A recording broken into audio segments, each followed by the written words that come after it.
Coucou Mago Choco, aujourd'hui on va parler de quelque chose qui n'est pas sexy.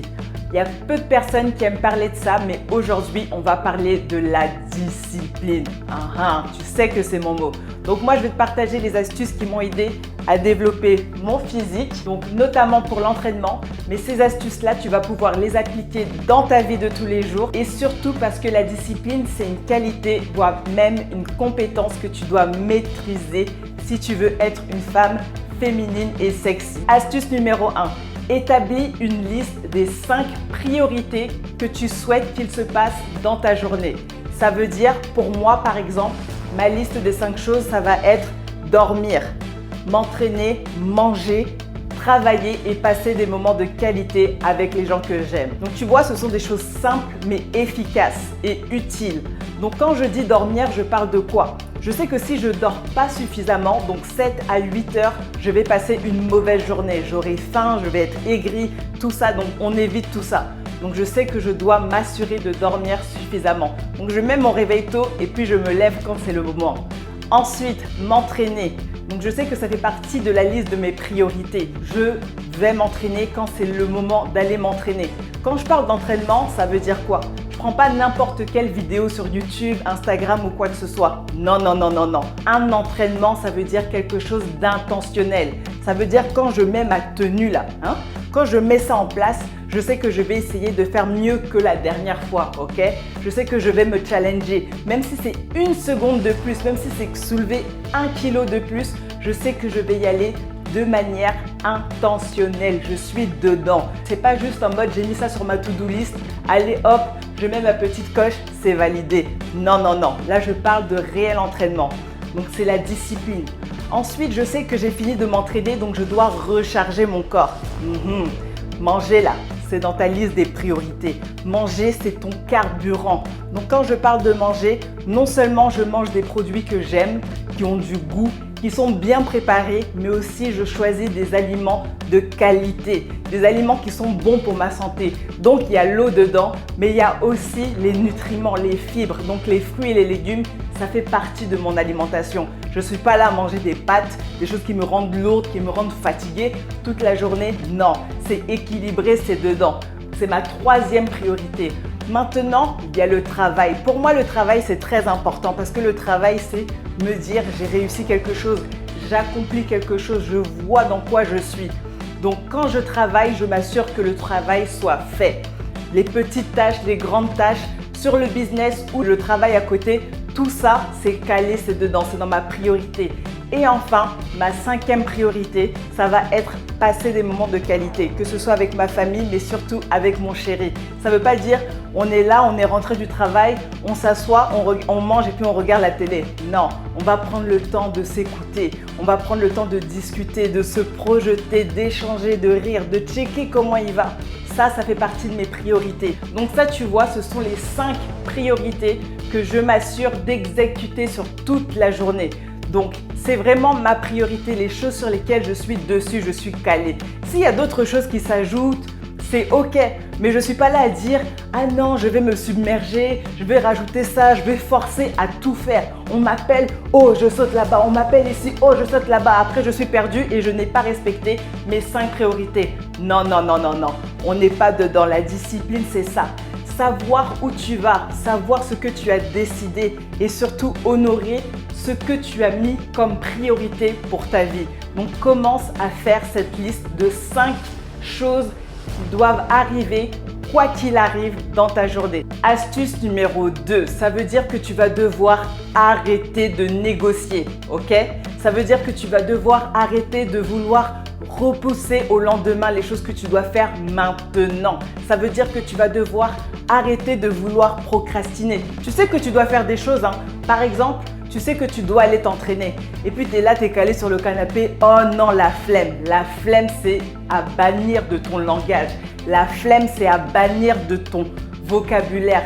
Ça ne doit même plus faire partie de ton vocabulaire même. Tu sais que tu dois faire quelque chose, ça veut dire que tu dois dire non aux distractions, ça veut dire que tu dois dire non aux excuses. Tu sais que tu dois faire quelque chose, donc tu te lèves et puis tu le fais, tu arrêtes de négocier.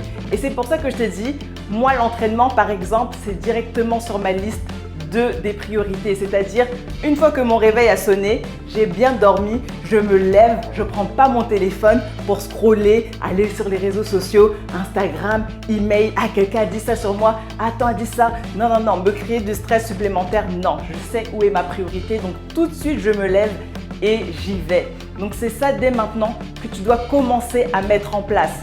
Bien entendu, il y a des imprévus dans la vie. Donc je ne dis pas que il n'y aura jamais d'imprévu, que tout de suite, toutes les priorités que tu as mises, tu pourras les exécuter. Non, c'est impossible. Il y a toujours des priorités dans la vie qui font que parfois, tu devras repousser ou décaler des priorités que tu avais prévues pour ta journée. Donc c'est OK d'avoir des imprévus.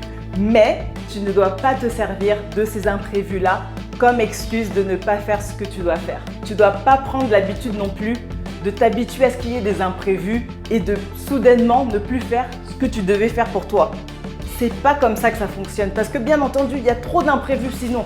Mais si tu t'oublies de te prioriser, ça va gâcher ta vie. Donc priorise-toi, c'est super important et n'utilise pas la distraction et les excuses pour ne pas faire ce que tu dois faire. Astuce numéro 3, pense à comment tu vas te sentir. Pense à comment tu vas te sentir après, quand tu vas être discipliné. Par exemple, on va prendre l'exemple que je connais le mieux. Quand je m'entraîne là, je suis enjaillée des résultats. Je suis enjaillée non seulement parce que je vois la différence avant et après training. Pas directement sur le moment, pas aussi, doucement. Pas tout de suite sur le moment, mais mois après mois, je vois la différence sur mon ventre, sur mes abdos, sur mes fessiers, mes bras, mes cuisses, tout ça, je vois la différence et ça m'enjaille parce que j'aime ce que je vois. Oui, je suis fière de le dire, j'aime ce que je vois parce que c'est du travail. Je dis, je respecte le plan.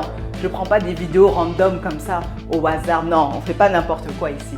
Sur le plan physique, j'aime ce que je vois. Mais également sur le plan mental. Quand je me dépasse sur chaque séance, je transpire, c'est dur, je suis dans l'effort. Mais quand j'arrive à courir un peu plus vite, quand j'arrive à courir un peu plus longtemps, mais ça m'enjaille, c'est vraiment la satisfaction. Quand je m'entraîne, pour moi, c'est vraiment le fait d'avoir accompli quelque chose, la satisfaction d'avoir été jusqu'au bout. Et ça booste ma confiance en moi. Quand je vois que je suis un peu plus forte par rapport à la fois précédente, ça va t'aider en fait justement à te motiver, à rester concentré sur l'accomplissement de tes priorités. L'entraînement, c'est un très bon moyen pour toi de devenir discipliné parce que tu vas pouvoir évaluer ta progression. Et c'est en voyant cette progression que tu auras envie de mieux faire. Et quand tu t'entraînes, ça te donne également de l'énergie.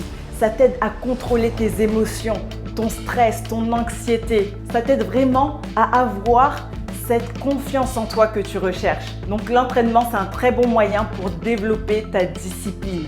Essaye de penser à comment tu vas te sentir après. Surtout quand tu as cette arrière-pensée de « j'ai la flemme ». Non, non, non. Pense à après, à comment tu vas te sentir. La 4e astuce qui va t'aider à développer ta discipline, ça va être « ce qui est fait n'est plus à faire ». Quand je me dis cette expression à chaque fois, je me dis « allez, une fois que je l'ai fait, ce sera plus dans ma liste de tâches, ce sera plus dans ma liste de priorités parce que ce sera déjà fait et j'aurai l'esprit libre. Je vais me sentir libre pour le reste de ma journée. Donc tu seras débarrassé et tu n'auras même plus à t'en soucier. Et ça fait la différence. Parce que là, je ne te parle pas uniquement de to-do list. Je ne te parle pas de faire une liste à longueur comme ça, non. Je te parle de faire cette liste de 5 priorités où tu vas te dire au cours de la journée, tu auras établi ta première, ta deuxième, ta troisième, ta quatrième et ta 5e priorité. Et c'est vraiment ce qui va faire la différence. C'est vraiment ce qui va faire la différence dans ta vie où les gens autour de toi vont te voir que tu seras une femme organisée, que tu seras une femme qui agit en fonction de sa parole. Donc, on va te prendre au sérieux parce que tu as la discipline. Tu es quelqu'un qui est carré, qui est organisé, qui sait où elle va. Et c'est pour ça que je te dis que la discipline, c'est une qualité, c'est même une compétence que tu dois maîtriser si tu veux être cette femme féminine et sexy, une femme qui s'assume, une femme qui a de l'assurance, qui sait où elle va parce que oui, la discipline c'est sexy, mais c'est pas facile à développer et ça te prendra peut-être quelques semaines, quelques mois, mais dès que tu commences, tu pourras mettre ça en place. Donc Mago Choco, j'espère que tu as apprécié, j'espère que le volume était bon. Moi, j'ai adoré partager les astuces qui m'ont aidé à développer mon physique et surtout la femme que je suis aujourd'hui. Et vraiment, j'ai envie qu'on continue encore à level up tout ensemble. Cette vidéo t'a plu, mais peut-être que tu veux en savoir un peu plus. J'ai 3 conseils à te donner pour te sentir belle et sexy dans ton corps. Donc clique juste ici.